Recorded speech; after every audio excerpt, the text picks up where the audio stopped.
Hola amigos, bienvenidos a un video más de Diseño en Evolución. Soy Luis García desde la Universidad de Anáhuac y estamos con alguien que viene desde la Ciudad de México hasta la hermosa capital de las flores. Estamos hoy con... Gabriel Martínez Meave. Mucho gusto, maestro. Muchísimas gracias por estar por aquí. Mucho gusto, Luis. Qué bien, ¿cómo está? Primero que nada. Pues bien, un poquito cansado por el viaje y todo, pero al tiro, bastante bien. Qué bien, qué bien. Bueno, maestro, pues me gusta empezar siempre por una pregunta filosófica, si me permite llamarla así. Ujú. ¿Y quién es Gabriel Meave? Híjole, quién sabe. Yo mismo me lo pregunto. Pues mira, aparentemente, diseñador, profesor, en el área de diseño trabajo más que nada en el área de la letra, la ilustración, la caligrafía, la tipografía y he dado clase por más de 25 años en varias universidades, aquí en la Anáhuac, Jalapa, por los últimos 10 años más o menos. Y bueno, eso es un poquito lo que podría definir, ¿no? Como mi parte profesional. Fuera de eso, pues la verdad, una persona curiosa, normal, que se interesa en montones de cosas de la vida, papá de 3 chamacos, este aficionado a la música, al arte, a escalar montañas, a varias cosas, ¿no? Pero mira, principalmente si lo vemos desde el punto de vista filosófico, como que no me encanta definirme, ¿me entiendes? Sino más bien siempre estar abierto a cualquier cosa, ¿no? Igual y ahorita estoy haciendo logos o marcas y en un año, quién sabe, estar haciendo otra cosa, ¿no? Dibujitos por ahí o algo. Claro. Ajá. Bien, y platícame más o menos cómo es su experiencia de estudiante al principio, cómo es que decide entrar al mundo del diseño. Normalmente se tiene un estereotipo de cómo te vas a meter a eso, estamos intentando romper ese estereotipo, trayendo a personas de esta índole. ¿Cómo fue para usted? ¿En qué año y cómo fue? Pues fue difícil. Mira, tendría yo unos 17, 18 años.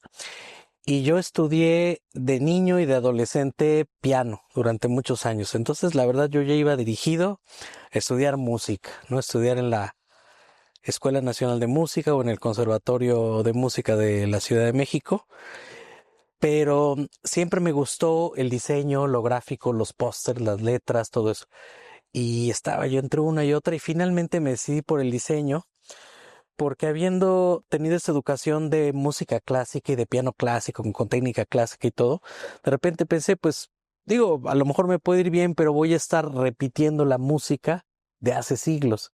En cambio, el diseño es algo más nuevo, lo sentí como algo que podría yo contribuir mejor, ¿no? Me interesó más, me llamó más y pues me metí a diseño. Pero la verdad lo hice con la oposición, en cierta forma, de mi familia, porque había obviamente este tipo de prejuicios, ¿no? Mi papá es ingeniero, mi hermano es ingeniero, otros tíos eran arquitectos, ese tipo de profesiones. Entonces, diseñador era algo que rompía, ¿no? Sobre todo porque iba mucho, pues se entendía como del lado del arte, pero del arte loco, de qué vas a vivir, qué vas a comer y ya sabes, ¿no? Vas a vivir bajo un puente muerto de hambre, ese tipo de cosas, ¿no? Y básicamente creo yo que venía de un desconocimiento, porque era una carrera todavía relativamente nueva y no es muy claro. Fíjate que me di cuenta que para muchas personas, las personas del día a día, las de la calle, a veces no se dan cuenta que todo es diseñado. O sea, esa cámara es diseñado, el logo de esa cámara es diseñado, la forma de esa butaca es diseñada, la forma de ese micrófono es diseñada, alguien diseñó la mesa, alguien diseñó este sillón, todo es diseñado. Y las personas no captan eso, fíjate, es curioso porque es algo muy simple, pero todo ese aire acondicionado, las lámparas, este mismo edificio, ¿no? Solo que al diseño de edificio le llamamos arquitectura, por ejemplo. Pero finalmente todo es diseño, ¿no? La ropa, los lentes, los accesorios, las joyas. Y entonces, si lo ves desde ese punto de vista, pues es un área enorme, ¿no? La del diseño.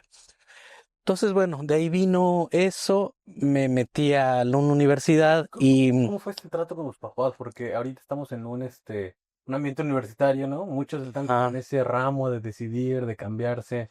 Ya ve, incluso el maestro, Luis Gastelum, que ya estuvo en uno de nuestros episodios, ah, se sí, fue sí, de Luis. medicina a diseño. ¿Cómo fue ese abordaje con su familia? Pues mira, yo entré directamente a diseño, pero no había muchas universidades, la verdad. ¿En En, Ciudad de México? en la Ciudad de México estaban algunas públicas, estaba la ENAP de la UNAM, estaba la Autónoma Metropolitana de Azcapotzalco, estaba la Salle, la Náhuac en su momento de allá, de México Norte, la Ibero y otras dos o tres. Entonces no había tanta opción. Y donde me admitieron porque hice un buen examen, no traía yo muy buen promedio, fue en la Ibero. Pero pues la Ibero tiene la desventaja de que cuesta mucho. Y ahora es impagable, sinceramente, ¿no? Viéndolo, todavía era, vamos, era cara, pero quizá no era tan inaccesible en su momento. ¿Recomendarían? Aún así, pues sí lo recomiendo si tienes los recursos, pero la verdad es que, siendo sincero, pocos mexicanos tienen los recursos para una universidad de ese tipo. Entonces, yo entré ahí y tuve la enorme fortuna de poder conseguir una beca de la SEP. Entonces, en realidad yo, una beca parcial, pero que me ayudó mucho. Y gracias a la beca fue que pude estudiar yo ahí. Y el resto de la colegiatura lo tuve que pagar yo, porque mi papá se resistió a pagarla.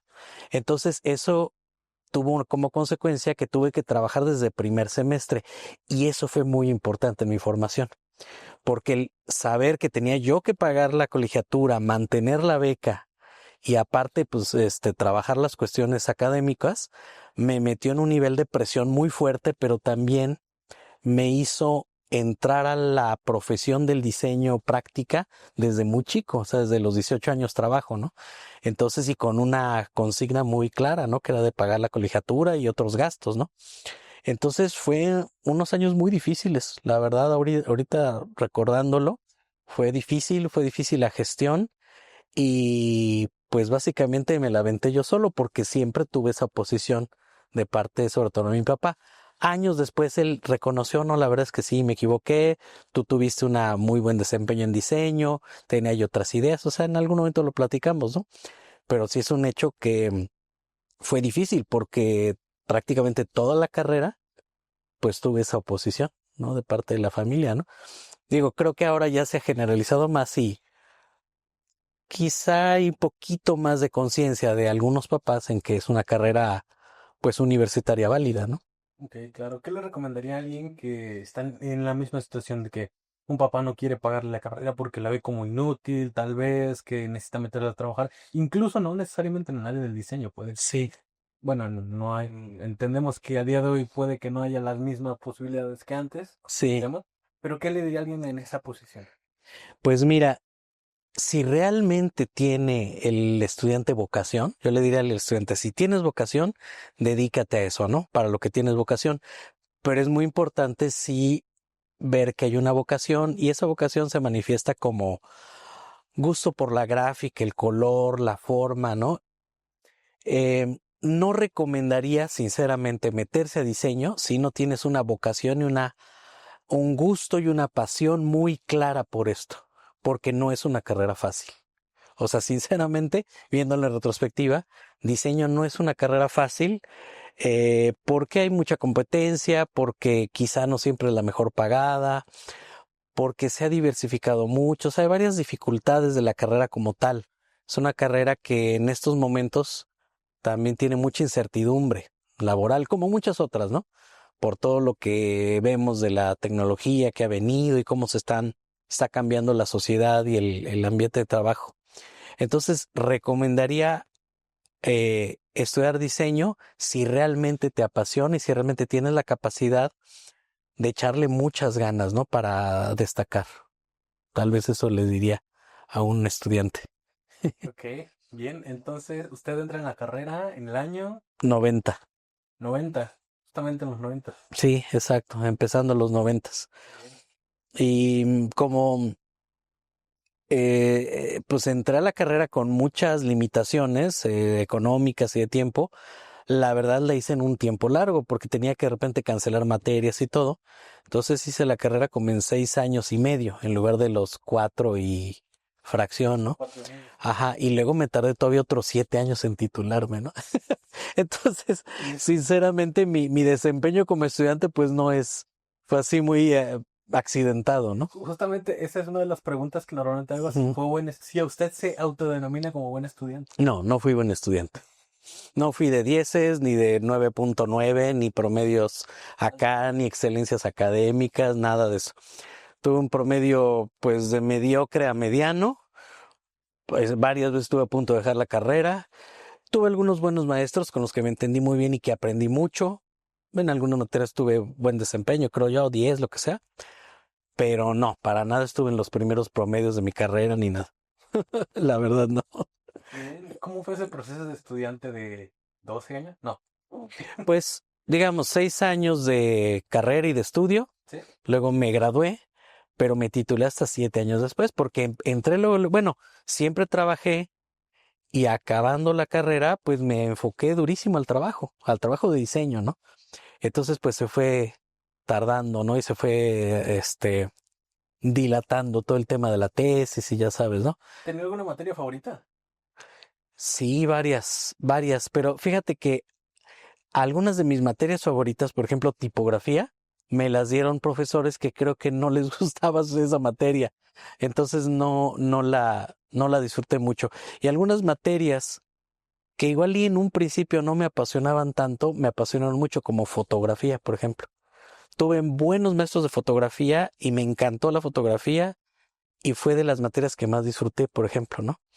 Y algunas otras, ¿no? Por ejemplo, comunicación y diseño, técnicas audiovisuales, y algunas otras, ¿no?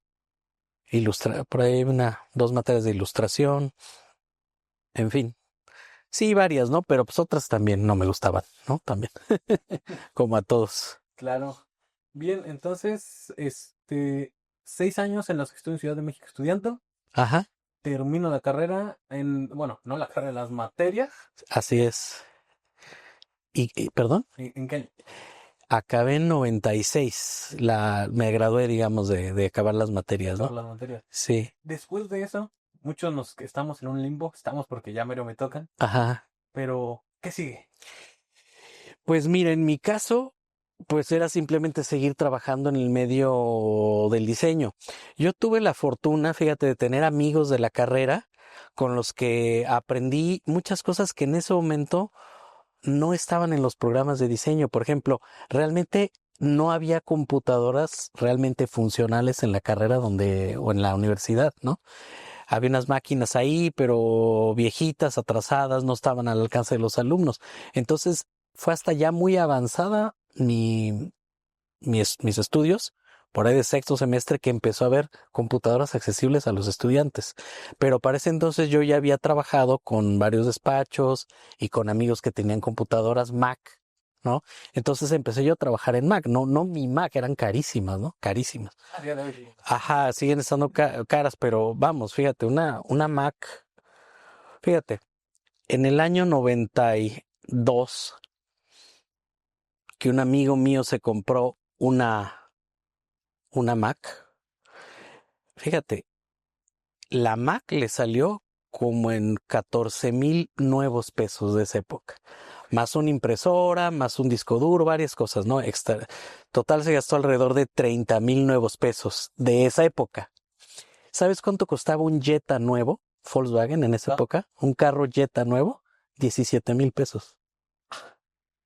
O sea, una computadora de 80 megas de disco duro, con 4 megas de memoria, un monitor chiquito de 14 pulgadas, costaría el equivalente hoy de unos 500,000 pesos. Para que te des una idea de lo increíblemente inaccesible que era tener equipo Mac en esa época. Sí, sí, sí. Entonces yo empecé a trabajar con ese amigo que se compró eso y con él aprendí, me prestó la computadora, luego varios despachos donde tenían una o dos Macs, ¿no? Que eran así súper caras para procesar preprensa y impresiones más de alto nivel, pero era difícil para un estudiante tener acceso a ese tipo de equipo. Y yo tuve la fortuna de tener acceso a ese equipo. Entonces empecé yo a trabajar con Photoshop 1, con Illustrator 2, con Freehand, con PageMaker, con software que en su momento era, pues, que empezaba, ¿no? El desktop publishing, ¿no? Como le llamaban, ¿no? Y ese diseño ya por computadora, pero pues las primeras versiones de ese software. Entonces, fíjate que tuve esa fortuna de luego, antes que mis compañeros, y yo siendo muy chavo, 19 años, ya empecé a trabajar en el diseño de manera digital, que todavía no se generalizaba, ¿no? O sea, cuando yo estudiaba todavía había mucho diseño de formadores, de fotolito, de fotomecánica, de planillas transferibles, de toda esa manera analógica de hacer el diseño. Todavía duró un tiempo, ¿no? Yo diría que fue ya por el 97, ya más adelante, 98, cuando ya se generalizó realmente la computadora en el diseño, ¿no? Entonces, en ese sentido, pues fui bastante pionero, ¿no? Y la verdad eso me dio un margen muy bueno de experiencia. Ok. Ujú, Me voy a regresar un poquito en el tiempo. ujú. ¿Cómo es que, o sea, comprendo que surge de la necesidad de pagar las colegiaturas, bien? Sí. Pero ¿cómo es que llega a ese tipo de trabajos? ¿Por contactos, tocando puertas, picando piedra, mandando currículums? ¿Cómo es ese proceso de conseguir trabajo en ese tiempo? Pues mira, afortunadamente a través de este amigo, Sergio Toporek, le mando un saludo, ¿no? Que fue compañero mío de la carrera, y otros amigos de la universidad, tuve algunos contactos con despachos, sobre todo a nivel técnico, ¿no? Preprensa, buros de servicio y eso, ¿no? Y algunas otras cosas, ¿no? Pero yo sí te puedo decir que los primeros 10 años pues desde que estaba en la carrera, los primeros 10 años en que ejercí, digamos del año 92 al 2002, me la pasé picando piedra y tocando puertas. O sea, sí agarrabas, así se hacía antes, ¿no? Agarrabas el teléfono, hablaba Walter Thompson, ¿no? Una agencia de publicidad. Oiga, soy diseñador, tengo un portafolio con algunos proyectos de estudiante y otros de reales. Denme una cita con algún director de arte. Iba y pues hacía el oso, ¿no? Y ya, pero ya me conocía, ¿no? Entonces visité editoriales, agencias de publicidad, despachos de diseño, famosos, no tan famosos, todo tipo, ¿no? Y debe haber pasadome, pues mínimo unos 10 años realmente picando piedra y trabajando lo que podía y la chamba que podía, ¿no? Me acuerdo el primer despacho en que trabajé cuando tenía 18 años era un pequeño despacho de diseño que hacía diseño para panaderías en el norte de la ciudad, ¿no? Entonces hacía yo los banners y los precios de los panes, la concha y el cuernito y todo eso, ¿no? Entonces realmente pues era un despacho muy modesto, si lo ves, ¿no? Y todavía analógico, ¿no? De parar tipografía y hacer transferibles, originales mecánicos con tinta, todavía trabajé un poco eso, ¿no? Entonces sí, fue una, una época de mucha friega, ¿no? Realmente de picar piedra, o sea, no le veo otro nombre. Ok. Pues sí, es básicamente lo que hay que hacer, ¿no? Todos, Así es, y sí. hasta donde se pueda. Sí, que ahora, bueno, tenemos las ventajas, o bueno, los jóvenes egresados, la ventaja de las redes sociales Claro. y foros y, ¿qué será? YouTube, montones de cosas para darse a conocer. Eso es muy valioso, por un lado, pero por otro lado, pues también hay una competencia brutal, ¿no? Claro. Entonces, en ese sentido ha cambiado mucho. Antes, pues sí tenías que cargar tu portafolio físico Literalmente. literal y visitar editoriales, visitar agencias de publicidad, visitar clientes físicamente, ¿no? Llevando empaques, llevando diseños, logos, serigrafías, todo físicamente, ¿no? Ujú. Bien, pues entonces acaba la carrera en el 96. Así es. Diría que son carreras, no carreritas. Pues sí. Sí, exacto, sí, sí. Sí. Entonces, ¿por qué? ¿Cómo era la forma de titularse? ¿Por qué 6 años más para titularse? Pues mira, porque como no tenía muy buen promedio, no me pude titular por promedio. Entonces tuve que hacer tesis. Me atrasé mucho en la tesis y años después dieron la facilidad de que si uno tenía 5 años de práctica profesional, te podías titular por práctica profesional. Y yo reuní ese requisito. Yo ya tenía 7 años de práctica profesional. Entonces dije, pues lo documento y ya con eso me pude titular. Hubo un pequeño examen, una cosilla. Entonces fue a través de eso. Ok, Ujú. bien. ¿Cómo diría que ha cambiado ese proceso a día de hoy? Pues no sé, tengo entendido que siguen haciendo tesis, tengo entendido que sí hay titulaciones por promedio en ciertos casos. No estoy tan familiarizado, fíjate, con los diversos requerimientos de diversas universidades, ¿no? Pero, pues por lo que veo, sigue existiendo la tesis como una formalidad. hay quienes presentan portafolio o un proyecto. eh, pues hay varias modalidades para titularse, ¿no? Por lo que entiendo, ¿no? Ok, bien. Entonces, ¿recuerda cómo fue su primera chamba? Como dice la chaviza. Sí, bueno, tuve varias primeras, La ¿no? primera que le exigió realmente, como que tú vienes a trabajar, está ahí que eres estudiante, pero vienes a trabajar.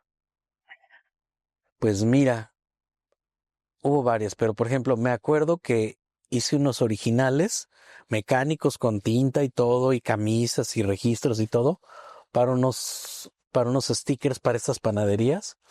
Y no nada más lo hice así, sino emulsioné la malla y todo, y me aventé a mano 3,000 etiquetas impresas a mano que yo mismo diseñé.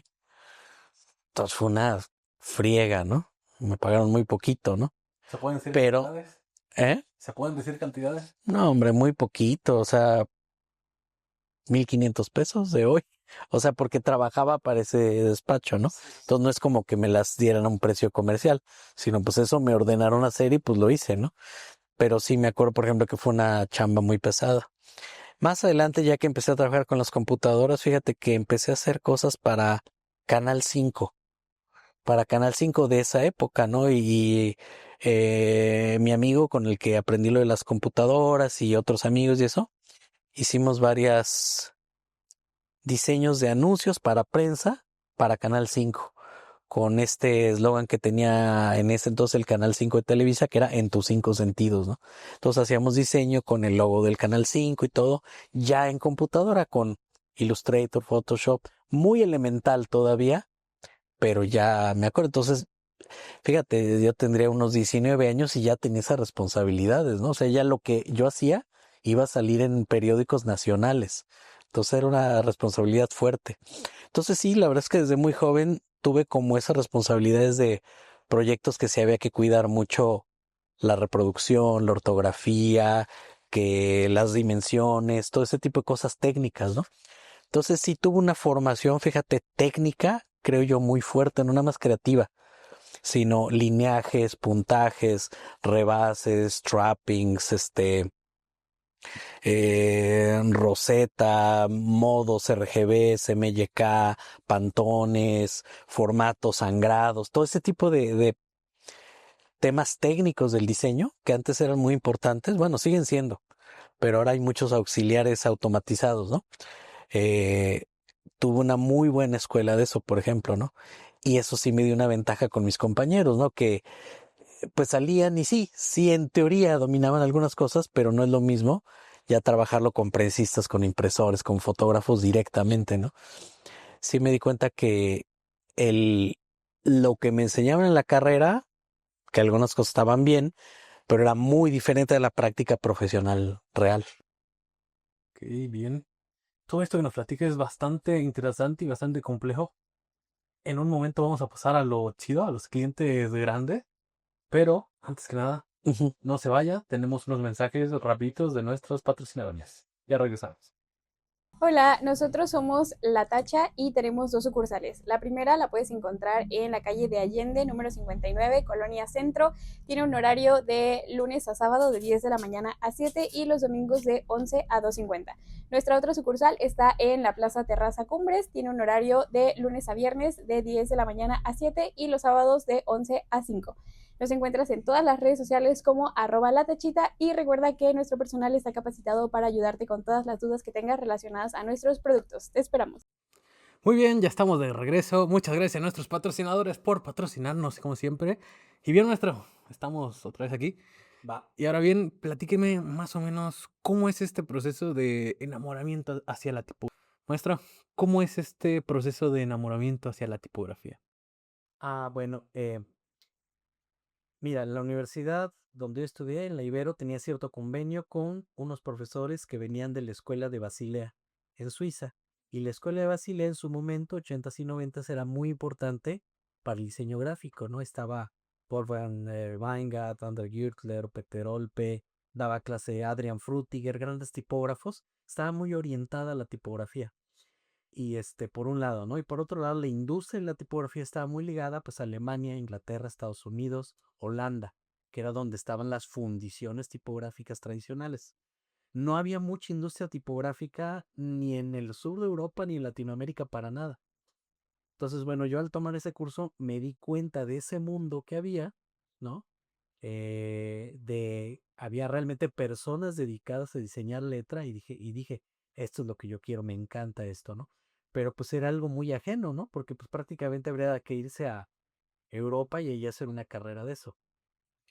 Pero un poquito de tiempo después, las computadoras empezaron a permitir a cualquier diseñador a diseñar una fuente ya digital. Entonces, en los 90 hubo una gran transición de todas las tecnologías tipográficas tradicionales a la tipografía digital. Entonces, todos los grandes clásicos, Garamond, Bodoni, Caslon, Helvética, Futuro, todos esos clásicos tipográficos se pasaron de formatos de metal y de fotocomposición a la computadora, a lo digital. Y empezó a haber software para diseñar letras. El primero de ellos, Fontographer. Entonces, yo me di cuenta que yo como mexicano, latinoamericano, podía diseñar fuentes entrando a lo digital, porque hubiera sido muy difícil entrar a la industria tradicional de antes, ¿no? Y pues de ahí vino mi enamoramiento con la tipografía. Poquito más adelante me di cuenta que para diseñar bien tipografía había que saber caligrafía. O sea, los estilos de con plumilla tradicionales, la itálica, la romana, La la gótica. gótica, todo eso. Y entonces me compré plumillas y como pude, empecé a hacerlo. Lo hice muy mal, la verdad, en un principio, pero me enamoré también de la caligrafía. Entonces, fíjate, hay como dos amores, ¿no? De la letra, ¿no? Por decirlo así, ¿no? Es la tipografía y la caligrafía en un principio. Y luego descubrí el lettering, que es la letra plebeya, la de los letreros, la de los changarritos, la de la ciudad, La de los los puestos de tacos, los listos, rótulos, eso, sí, sí. de tacos, etcétera. Entonces, si te fijas, hay varias vertientes de la letra. No está la tipografía, que es letra mecánica, letra técnica, ¿no? Que tiene una dimensión, pues, más de ingeniería y de industria, por un lado. Está la caligrafía, que es la letra bella, cultural, ligada a los duques, a los reyes, a los papas, a la bella escritura limitada, tratados, manuscritos, ese tipo de cosas. Y por otro lado está la letra plebeya, la de los taquitos, los señalamientos de la calle, todo eso. Los del súper. El súper, ajá, los precios. Entonces, si te fijas, son usos diferentes de la letra, muy diversos, y de algún modo, pues me enamoré de todo eso, ¿no? En ese orden, primero la tipografía, luego la caligrafía y luego el lettering. Y pues a lo largo de mi desarrollo como diseñador he tratado de cultivar esas tres facetas, ¿no? En la medida que he podido hacerlo. Ok. Para nuestro, para nuestra audiencia, ¿cómo podría definir esas tres variantes? Como la tipografía, la caligrafía y el lettering. Pues eso, ¿no? La tipografía es la letra prefabricada. La caligrafía es la letra manual, hecha a mano, sí, escrita a mano. Y el lettering es la letra pintada, lo que hace un rotulista, ¿no? Brocha gorda, pincel en una pared, ¿no? Entonces estamos hablando de letra prefabricada, tipeada, ¿no? Letra manuscrita y letra pintada, así lo podemos definir, ¿no? Y eso hace que las formas de esas letras tengan diferentes características, ¿no? Entonces, por ejemplo, la tipografía importa mucho que yo tenga un sistema de composición tipográfica donde pueda combinar piececitas sueltas, ¿no?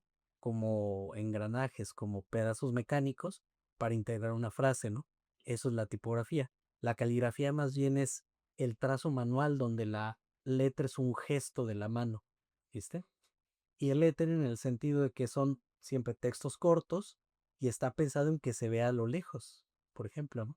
Entonces son diferentes requerimientos que hace que las letras hayan tenido diferentes formas, ¿no? Para cumplir esas funciones. Claro. Bien. Y platícame, cómo fue, mejor dicho, cómo fue ese primer proceso de acercamiento con clientes 100% dedicados o de lleno hacia la tipografía. Bueno, mira, hay algo que hay que decir. O sea, a mí me encanta la tipografía, es mi especialidad de cierta forma y la letra, pero he tenido clientes de todo. O sea, he hecho también diseño editorial, anuncios de periódicos, empaques de yogurt, etiquetas de cerveza. Pues he hecho diseño de muchos tipos. Y ¿Se pueden decir marcas? sí, claro, bueno, si tú me las pides, sí. Sí, He adelante, trabajado, adelante. mira, por ejemplo, por alguna razón, mucho para cerveceras. Entonces hice diseños de empaques y etiquetas para Sol, para Indio, para Bohemia, por ejemplo, ¿no? Que es la Cuauhtémoc Moctezuma. Y también un buen tiempo he trabajado para Cervecería Modelo. Entonces hice algunos diseños para Corona, para Modelo, para Victoria. Diseñé una tipografía basada en el logotipo de Corona, por ejemplo, para cerveza Corona, ¿no? Eh, También pues he trabajado cosas, algunos proyectos, alguna vez hice para Coca-Cola y trabajé muchos años también para Camel, pero haciendo ilustración para empaques. O sea, no tanto tipografía ni caligrafía, sino fue otra línea, ¿no? Eso de, hablando de marcas más comerciales, ¿no? De productos, por decirlo así. Pero también trabajé mucho para editoriales, ¿no? Trabajé para editoriales de revista como Grupo Editorial Premier. Hice un par de periódicos, trabajé haciendo diseño de libro de texto para Castillo, SM, Macmillan. Y he hecho portadas de libros y diseños de libros para Richmond, para Fondo de Cultura Económica. Ok. O sea, ha sido clientes unos más editoriales y culturales, por un lado, y otros clientes más comerciales de marcas nacionales, ¿no? Ok, yo tengo esta pequeña, ahorita que estuvo mencionando sus trabajos, ¿cómo fue hacer la tipografía de Corona? O sea, ya tenían el logo, pero no la tipografía, era un lettering de algún momento. ¿Cómo fue ese proceso creativo? Pues tenían el logotipo de Corona, que lo hicieron hace como 100 años, no sé quién lo hizo, pero fíjate que a lo largo de los años se fue deformando y fue perdiendo características originales. Y yo empecé a trabajar con ellos muchas otras cosas, campañas de publicidad, ilustración, etiquetas, no tanto tipografía. Y alguna vez yo les comenté, oigan, estaría padre que ustedes hicieran su marca en tipografía. O sea, el logo, hacerle un alfabeto completo, A, B, C, con sus mayúsculas, minúsculas y todo, para aplicarla, ¿no? En lo que quieran de la Ujú. marca. O sea, ¿usted se los recomendó? Yo se los recomendé y pasaron muchos años y un día me dijeron, oye, nos encantaría la idea, vamos a hacerlo. ¿Tiempo más o menos? 10 años O después. sea, se los dijo en 2010 y hasta el 2000, un Sí, decir, ¿no? sí, sí, o sea, eso es algo que hay que tomar en cuenta. Muchos de estos proyectos de tipografía que he hecho para Telcel, para Corona, para Liverpool, para la Presidencia de la República, han sido proyectos de largo aliento, o sea, que tardaron, tal vez no todos, pero algunos 2, 3, 5 años en cuajar, porque como los clientes no están tan conscientes, ¿no? De lo importante que es la tipografía corporativa, por decirlo así. Entonces ha habido un trabajo de convencerlos, de plantar la semillita de la idea de que puedes tener tu fuente institucional, corporativa de tu marca, poquito a poco, ¿no? Pero no es como que, de repente hazla y ya, ¿no? No, Sí, sí sí, es sí. de llevarlos un poco de la manita, ¿no? Y cultivar esa idea. Ok, dijo un punto que yo ya tenía previsto, pero qué bien que volvió a retomarlo, porque usted hizo la tipografía de la presidencia de Enrique Peña Nieto, No, ¿no? yo hice la del sexenio anterior de 2006 a Perdón, sí, 2012. la de Sí, de Calderón. Calderón, justo. Sí, el de Peña Nieto lo hizo otro diseñador, Cristóbal Enestrosa y este Raúl Plancarte, muy buenos diseñadores, están Ujú. colegas. Pero a mí me tocó la de 2006-2012. Ok, para empezar, ¿cómo es que te contacten para un proyecto de este calibre? Porque Corona es grande, sí, pero un gobierno de un país entero y más de, como México, que es de uno de los más grandes, no es el más grande, evidentemente, pero es uno de los más grandes. ¿Cómo te llega eso a tu mail o es por una carta o cómo es ese proceso? Bueno, la verdad se lo debo a Ideograma. Ideograma es un despacho muy bueno, muy importante en los primeros años del siglo XXI, en el sentido que hizo trabajo para marcas y situaciones muy importantes. Ideograma en el 2006, no sé bien cómo estuvo en detalle, pero ellos ganaron la convocatoria para desarrollar la imagen, la identidad del sexenio, de la presidencia de la República y el gobierno federal. Ellos ganaron esa identidad, ellos hicieron el color, varios logos, todo lo que es la identidad en sí del gobierno federal. Y ellos plantearon, ¿por qué no hacemos una tipografía original para este proyecto de identidad? Y ya yo ya los conocía de unos años atrás y me hablaron, oye, ¿tú te aventarías la tipografía? Pues sí, pues órale, pues cotízanosla, vamos a ver. Y jaló, ¿no? Jaló el proyecto, lo aprobaron y yo trabajé la identidad, perdón, la tipografía para la identidad del gobierno federal, pero como parte del proyecto de ideograma, ¿no? O sea, en realidad yo trabajé con ideograma para hacer la tipografía y ellos la presentaron como parte del sistema de identidad. Entonces yo no trabajé directamente con el gobierno, sino a través de ideograma, haciendo mi parte que era la tipografía. Ok, entiendo que es un proyecto grande, de un calibre, pues, alto, realmente muy importante. Y aquí quisiera preguntarle si se puede o no se puede, pero ¿se pueden decir números de ese tipo de proyectos? Sí, pues sí, yo creo que está bien porque Ajá. los chicos, sobre todo los estudiantes, pueden tener una idea más real, ¿no? De lo que implica, ¿no? Pero, ¿como qué números te interesaría? Para empezar, al principio, ¿cuánto fue? ¿De ¿Cuánto se cuánto cobró? se cobró? O sea, sí hubo un regateo, no me gusta decir regateo porque pues cada quien le pone precio a su trabajo, ¿verdad? Pero sí hubo un regateo, hubo un tira y afloje entre facturas y demás cosas que se tienen que hacer. ¿Cómo fue y cuánto fue? Mira, la tipografía de la presidencia les coticé $30,000. Centavos más o centavos menos. Ok, Ahora, $30,000 de 2006. está un poquito más abajo, ¿no? Ahorita, Pero ahorita sería más, ahorita sí, sí, serían sí. alrededor de unos $50,000. Lo digo en dólares porque esa es la manera en que lo puedo calcular. Porque yo a través de varios años, antes de eso, fui a varios congresos de tipografía en Alemania, en Estados Unidos, y ahí eh, tuve la oportunidad de conversar con tipógrafos profesionales que se dedicaban a hacer este tipo de trabajo y me dieron algunos parámetros. Entonces dije, a ver, pues si los de Londres o los de acá cotizaron esto, pues yo creo que para un gobierno como el de México se puede cotizar una cifra de ese calibre. Entonces sí me orienté un poquito por lo que me recomendaron o me comentaron en algunos otros diseñadores internacionales. Entonces, por eso tengo esa cifra más pensado en dólares, ¿no? Sí regatearon, eh, había sido un poquito más y tal vez se bajó el presupuesto un 15 o 20%. O sea, sí se regateó. Siempre se regatea, ¿no? Es casi inevitable. Pero me pareció aceptable el precio, ¿no? Ahora, puede parecer mucho dinero y en cierta forma lo es, si lo ves desde el punto de vista de lo que cuesta un proyecto de diseño. Pero si lo ves desde otro punto de vista de cuántos signos son, fíjate, es una familia tipográfica de 20 variantes, cada una como con 250 signos a grandes rasgos. Entonces estamos hablando que se hicieron alrededor de 5,000 signos. Todas las mayúsculas, todas las minúsculas, todos los numerales, símbolos de puntuación, monedas, diacríticos, acentos, arrobas, copyright, ampersand, Todo fue ya en digital, ¿no? Ya todo en para ese tiempo. digital. Sí, pero yo parto mucho del dibujo manual. O Sí. sea, mis bocetos son manuales y luego ya de me voy a lo digital. Entonces, fíjate, todos esos signos que son un chorro, multiplícalos por 20 variantes. Roman, Italic, Bold, Bold Italic, Black, Black Italic, Light, Light Italic, Small Caps. Condensada.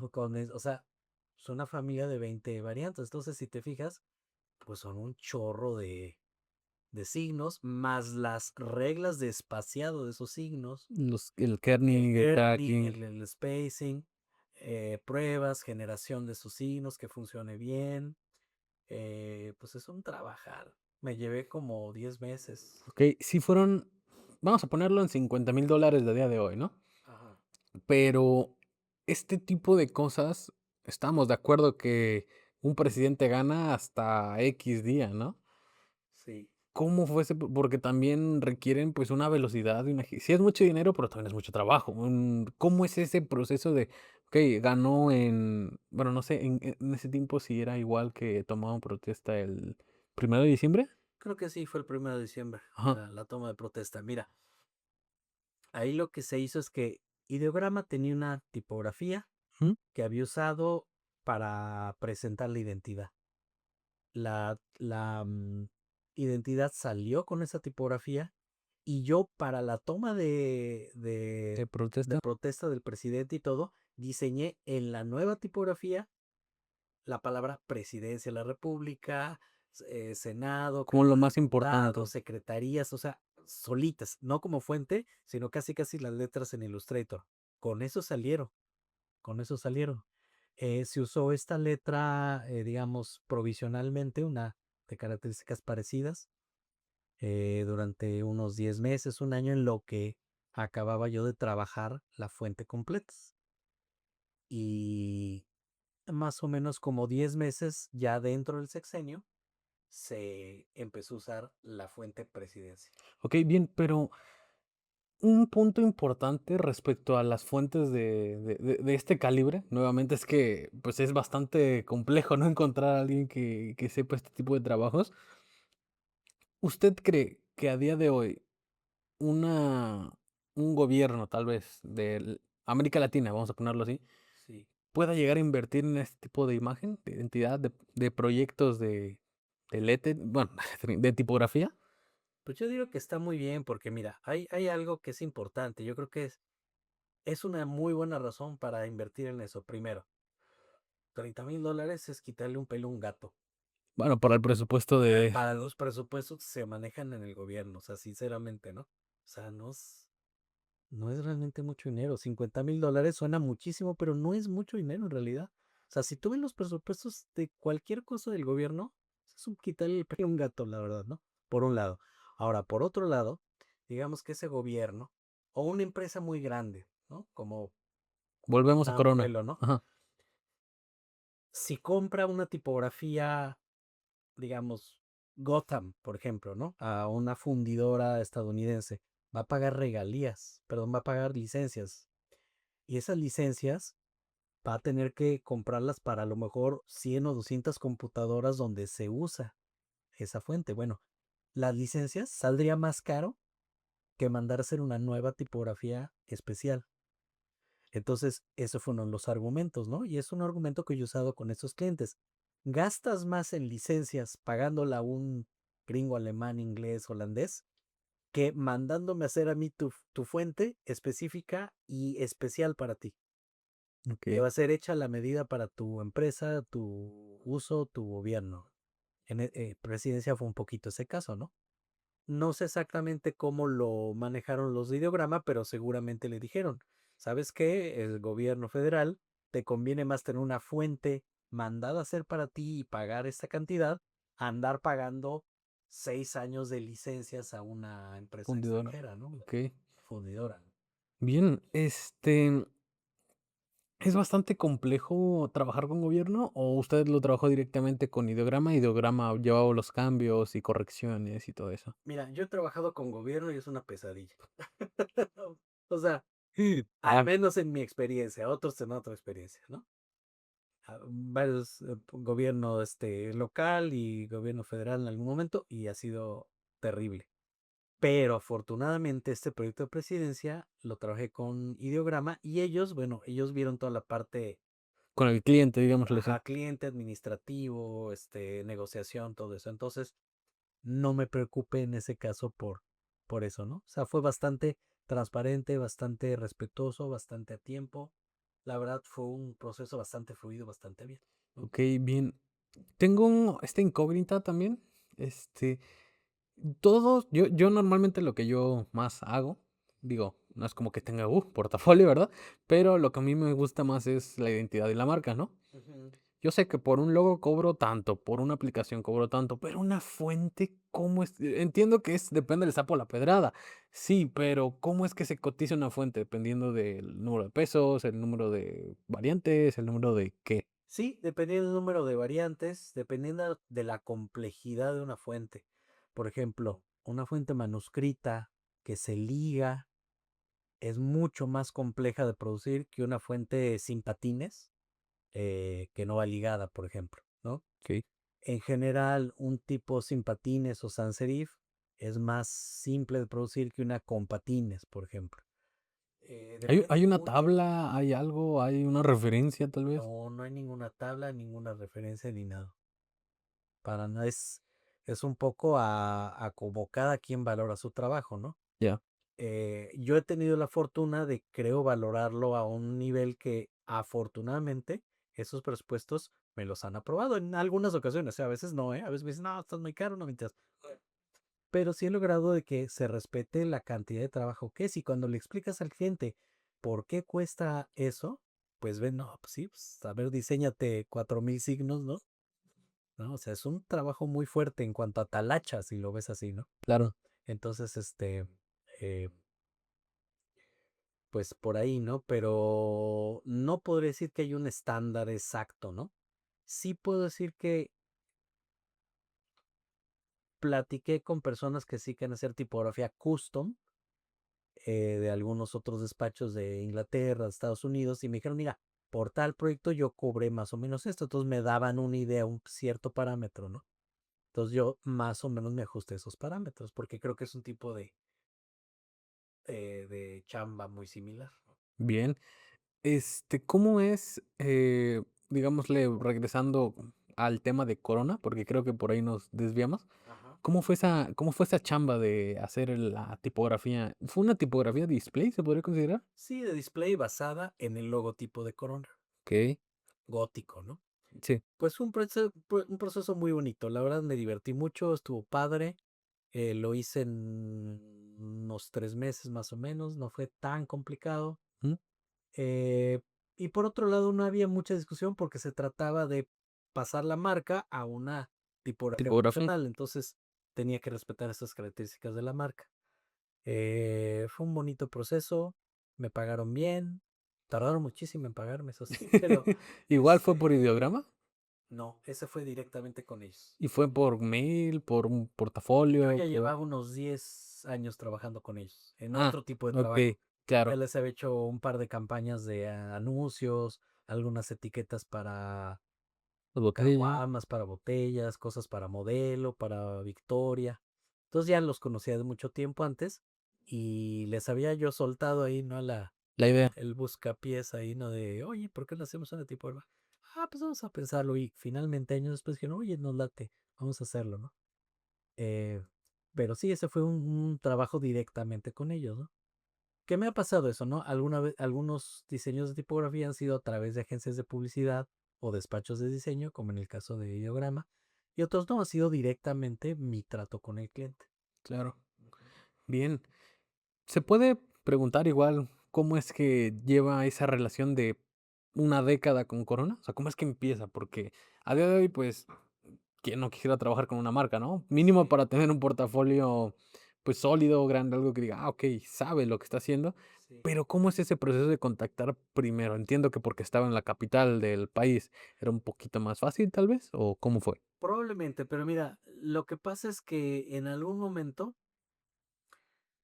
yo hice unos trabajos para Leo Burnett, una agencia muy, muy importante de tradicional, ¿no? Estas grandes agencias de publicidad transnacionales. Hice unos trabajos para Leo Burnett.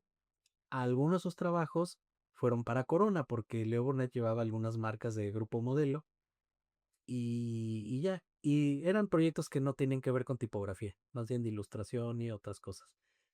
Y los de Corona le dijeron, oye, nos gustó mucho el trabajo de este ilustrador, queremos encargar algunas cosas. Entonces yo me contactaron, los de Corona, le dije, sabes que está bien, pero si necesito yo ver con los de Leo Burnett, ¿no? Que si no tienen problema, ¿no? Porque pues yo tengo algunos acuerdos con ellos. Total, de una manera bastante amistosa se logró hacer eso. Me dijeron, sí, sí, pues haces proyectos con ellos. Y empecé yo a trabajar cosas directamente con Grupo Modelo y específicamente con la marca Corona. Cosas de etiquetas, ilustracioncitas para Los packs, cartones, ajá. para varias cosas, ¿no? Más comerciales, ¿no? Normalmente se trabaja con el director de marketing, de comunicación o Pues con quién. había un departamento, digamos, de diseño y marketing interno. Con ellos yo trabajaba. Y pues se creó una relación de trabajo muy larga que duró pues mínimo unos 10 12 años, ¿no? Actualmente ya no trabajo con ellos porque es que mira, ahí son estas cosas que ocurren, ¿no? En el medio empresarial, ¿no? Grupo Modelo era una empresa muy grande mexicana, que sus accionistas eran prácticamente mexicanos todos, ¿no? Era una familia, este, que lo tuvo mucho tiempo y bueno, había unos inversionistas, era un grupo más bien mexicano. Y en el 15 debe haber sido, en el 14, 15, tal vez 16, no me acuerdo el año exactamente, entró como accionista principal Anheuser-Busch, una empresa belga. Y las cerveceras mexicanas, por ejemplo, Cuauhtémoc Moctezuma, la compró Heineken o se volvió accionista mayoritaria de Heineken, una empresa holandesa, y de Grupo Modelo Anheuser-Busch, una empresa belga, que pues, son gigantes de la cerveza. Y a raíz de eso, pues ya no trabajó la misma gente, empezó a cambiar el personal, las políticas, la manera de trabajar. Y pues a raíz de eso, las personas con las que yo llevaba un tiempo trabajando, pues dejaron de trabajar ahí y ya cambió el método y cambió la empresa. Y ahora realmente es una empresa, pues son marcas mexicanas, pero controladas y manejadas desde Holanda o Bélgica en realidad, ¿no? Y muchos de los diseños que se hacían en México, pues ahora los hacen en Inglaterra o en Nueva York o en Holanda, ¿no? Lo cual es un poquito triste, ¿eh? Si a mí me preguntas, ¿no? Porque a mí sí me da un poquito de sentimiento que marcas icónicas de México, ¿no? Como Corona, como, qué sé yo, hay tantas, ¿no? Realmente las ha absorbido Nestlé, las ha absorbido Heineken, las ha absorbido grandes conglomerados internacionales, ¿no? Entonces sí cambió mucho la manera de trabajar con ellos y pues ya con ese cambio realmente pues ya no he trabajado con ellos ya desde hace algunos años. Pero bueno, son cosas que pasan, ¿no? Así es el mundo de los negocios, las empresas, y pues va cambiando mucho, ¿no? Estos mergers, estos grandes compras corporativas, en fin, ¿no? Todo eso tiene un efecto en el personal que trabaja con las marcas. ¿Usted diría que en su experiencia profesional la tipografía es un buen negocio? No, no es un buen negocio. Mira, a ver, yo he tenido la fortuna, la gran fortuna, gracias a Diosito, de que tal vez un poco por ser un pionero en cierta forma en esta área de la tipografía, tuve la oportunidad de hacer trabajos muy importantes, proyectos importantes con marcas importantes, por un lado. Y algunos de ellos, no todos, han sido bastante bien pagados. Pero uno, no son tan comunes. O sea, no es que yo me la pase haciendo esos proyectos todo el tiempo. Son proyectos que salen cada 2, cada 3, cada 4 años. Y en realidad, mi día a día más bien es de hacer marcas, de hacer libros, de hacer otro tipo de proyectos. Entonces yo combino mi trabajo en la tipografía con muchos otros tipos de proyectos de diseño. Eh, no creo que me sería tan fácil dedicarme únicamente a la tipografía. A nivel de, o sea, tal vez funcionaría, pero en mi caso ha sido muy importante combinar ilustración, tipografía, caligrafía, diseño de marca, todo eso, ¿no? Entonces la tipografía custom es uno más de los servicios que yo ofrezco. Eh, pero bueno, sí existen agencias nada más de diseño de tipografía que atienden a clientela muy buena en Londres, en Nueva York, en todo, pero en México no está tan fácil. Aún. Sí, aún. O sea, puede ser que sí ha habido buenas cosas. Hay un despacho Enigma de aquí de Puebla que ha hecho tipografía corporativa muy bien cobrado, muy buenos proyectos. Así los hay, ¿no? Pero yo no diría que es un negocio fácil. Creo que aparte requiere un nivel muy alto de especialización, fíjate, ¿no? Y convencer al cliente de que invierta en ese tipo de proyectos, ¿no? No mido mal, la verdad no me quejo, pero no podría decir que es un área tan fácil de negocio. Este, pero bueno, podría crecer más, ¿no? Que yo creo que es algo que todos esperamos, ¿no? Que crezca Esta área, ¿no? sí, de la letrita, las letritas. Así es. Bueno, y vamos a remontarnos un poquito de historia, a ver si nos da el tiempo. Ujú.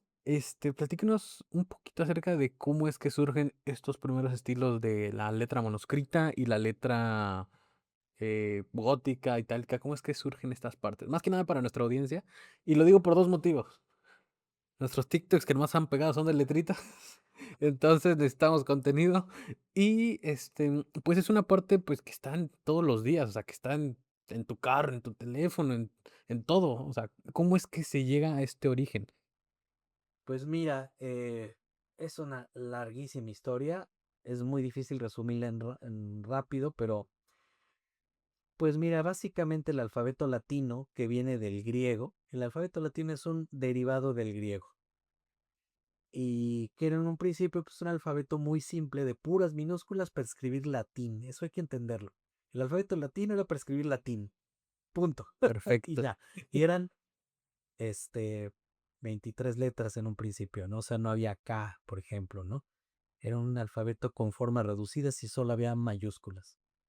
Bueno, ese alfabeto, por razones que no tienen nada que ver con la tipografía, sino con lo militar o la política, resultó ser el alfabeto de un pueblo romano que conquistó todo el Mediterráneo.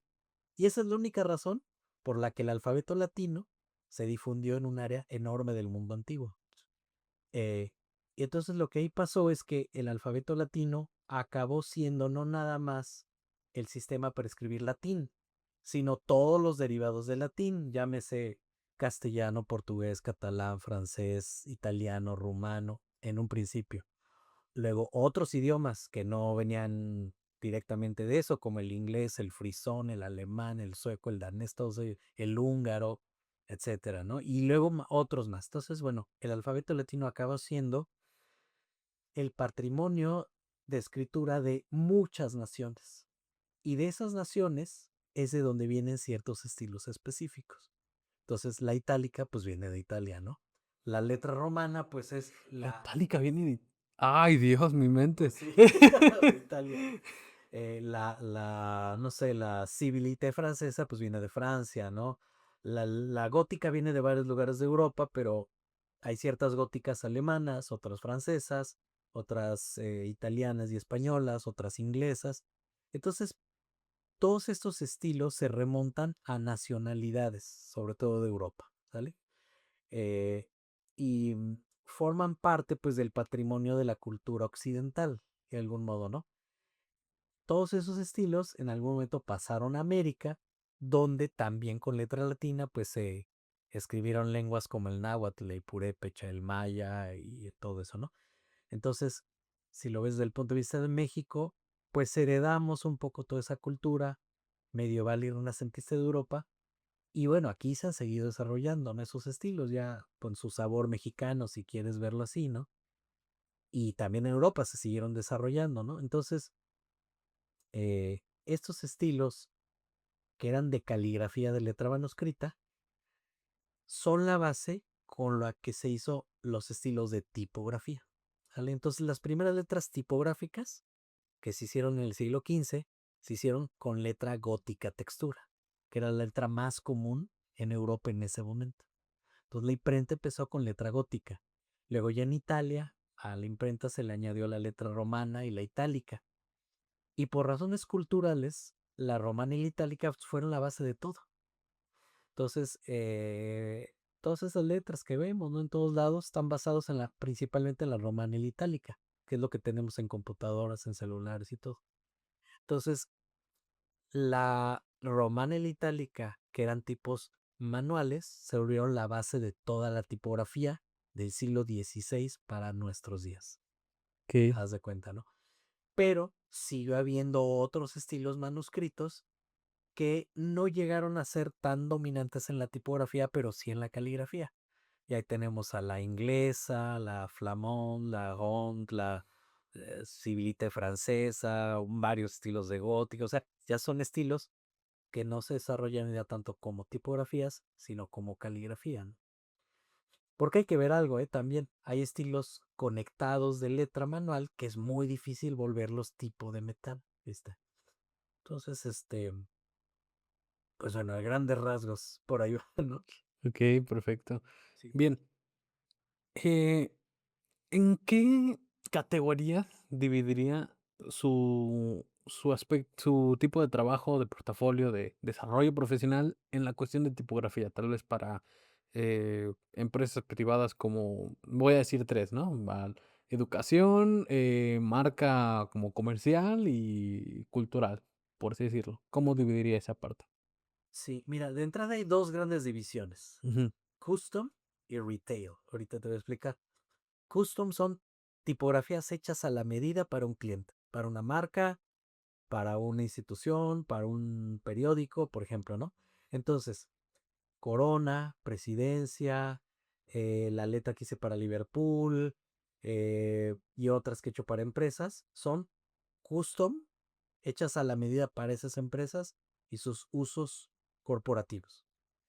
Pero hay otros estilos de tipografía, otras typefaces, otras fuentes que he hecho yo simplemente por iniciativa propia, diseños propios, y esos se venden en fundidoras digitales, y eso es lo que se llama retail. O sea, alguien la compra, me pagan a mí regalías y ya. O sea, no es algo específico para un cliente, si son diseños míos personales que se venden a través de una casa tipográfica. En mi caso, Subtipos, que es una fundidora de tipos digital argentina, y en algún momento otras fuentes mías que hice para Adobe System, ¿no? Entonces ahí no es para un cliente en específico, sino es para el público en general. Alguien compra esa fuente, bueno, no compra la fuente, compra una licencia para usarla, y de esa licencia que compran, a mí me dan un porcentaje de regalías. Entonces ahí de entrada hay dos divisiones, fuentes o tipografías que he hecho para custom, para empresas específicas, y fuentes que he hecho para retail, para venta al público en general. Ok. De esos dos segmentos, ¿cuál es su favorita? Híjoles, me la pones difícil. ¿Dos y dos? Mira, la verdad prefiero las que he hecho de retail, que son diseños míos, porque ahí tengo una libertad creativa total. Lo que he hecho para Corona, para Liverpool, para la Presidencia y para otras marcas ha sido para Vips, también hice una, para Sol, Cerveza Sol hice otra. Pues son proyectos interesantes, bonitos y todo, pero que obedecen a requerimientos de esa marca muy específicos, ¿no? Claro. Entonces no hay tanta exploración creativa, digamos, ¿no? Pero son buenos proyectos, ¿no? Pero los de retail sí son ideas mías, con mis inquietudes, con mi exploración de formas. Quizá las más favoritas para mí son Darka, que es una letra gótica, Arcana, que es una letra caligráfica personal, Mexica, que es una letra con patines, pero inspirada en el México antiguo, el idioma náhuatl, ¿Disponibles en dónde? en Subtipos. No, Subtipos.com. ok, En para que vayan a verlo. subtipos.com las pueden adquirir todas. Todas estas, ¿no? Entonces, ahí es donde ya inquietudes personales o caligráficas o todo, ahí están reflejadas, ¿no? Entonces son proyectos que creativamente, eh, pues me han generado más satisfacciones, ¿no? Pero bueno, es un hecho que la mayor parte económicamente donde he tenido más ganancias, si lo vemos así, pues han sido en las fuentes custom. Ok. Pero, pero sí, pues las retail, ¿no? Yo soy gran fan de la gótica, por ejemplo, ¿no? Soy como Darks de Closet. Entonces todo lo gótico, lo medieval, todo eso me encanta. Y pues lamento que no se usen tanto las góticas como a mí me gustaría, ¿no? Pero me encanta la letra gótica, por ejemplo. Ok. Ajá. Bien, maestro, pues creo que ya estamos llegando al límite de tiempo. Ya para ir cerrando, un último concepto que estamos, creo que repitiendo muchas veces, pero para que también a la audiencia que le quede claro. Ajá. ¿Por qué las empresas que hacen fuentes tipográficas se llaman fundidoras? Pues porque fundían, literalmente, o sea, lo que tenían las imprentas de antes, Gutenberg y los que lo siguieron, es que hacían el diseño con lentes y limas muy finitas y todo, hacían matrices de acero, y esas matrices de acero servían para hacer moldes con los que se fundía tipo de plomo. Entonces tenían la matriz de acero de una A y fundían muchísimas As de plomo, así, el tipito de plomo de la A solita, ¿no? Para componer texto. Entonces literalmente fundían plomo, ¿no? Eran empresas de fundición. Había una especie se me olvidó ahorita los nombres, pero ¿De las empresas? de moldes, Ya, digamos, perdón. Ajá. donde se generaban los tipos y literal pues, ahí se echaba fundido el plomo, ¿no? Claro. Entonces eran empresas de fundición que trabajaban con metal, ¿no? Con materia, ¿no? Eran empresas muy, muy de materia y de moldes y de punzones y de matrices. Y pues de ahí viene la idea de fundición, ¿no? Foundry en inglés también, ¿no? Y por eso las casas tipográficas digitales se llaman Digital Type Foundry, ¿no? Fundición tipográfica digital. Se quedó, ahora sí que la herencia de que eran empresas de fundición, pero bueno, ahora ya no fundimos nada y la matriz realmente son vectores, ¿no? Curvas de Bézier y nodos y manivelas y todo eso, ¿no? Pero de ahí viene la definición de fundidora. Perfecto. Bueno, maestro, pues muchísimas gracias por estar aquí. Créame que tenemos muchas más preguntas y las que van a poner en comentarios también. Esperemos que posiblemente haya una parte 2 de esta entrevista. ¿Va? Agradecerle mucho de que esté por aquí, sus redes sociales para que lo puedan contactar. Sí, claro. Bueno, me pueden seguir y contactar en Instagram es GMMeave. En Facebook estoy como Gabriel Meave. Y mi sitio web personal es www.meave.com.mx. También por allá hay un Behance que es GMMeave también. Y bueno, sobre todo en Instagram y Facebook es donde yo creo que hay más actividad. Ahí me pueden seguir y comentar y ver mucho de este tipo de cosas que platicamos. Perfecto, maestro. Pues muchas gracias. Y usted, muchísimas gracias por haber estado aquí. Lo esperamos en el siguiente episodio. Vaya a ver nuestros demás episodios si no los ha visto. Síganos en nuestras redes sociales que estarán apareciendo por aquí para darle chamba al editor. Y, y nos estamos viendo en la próxima. Un saludo. Hasta luego. Gracias, Luis. Hasta luego. Gracias a usted.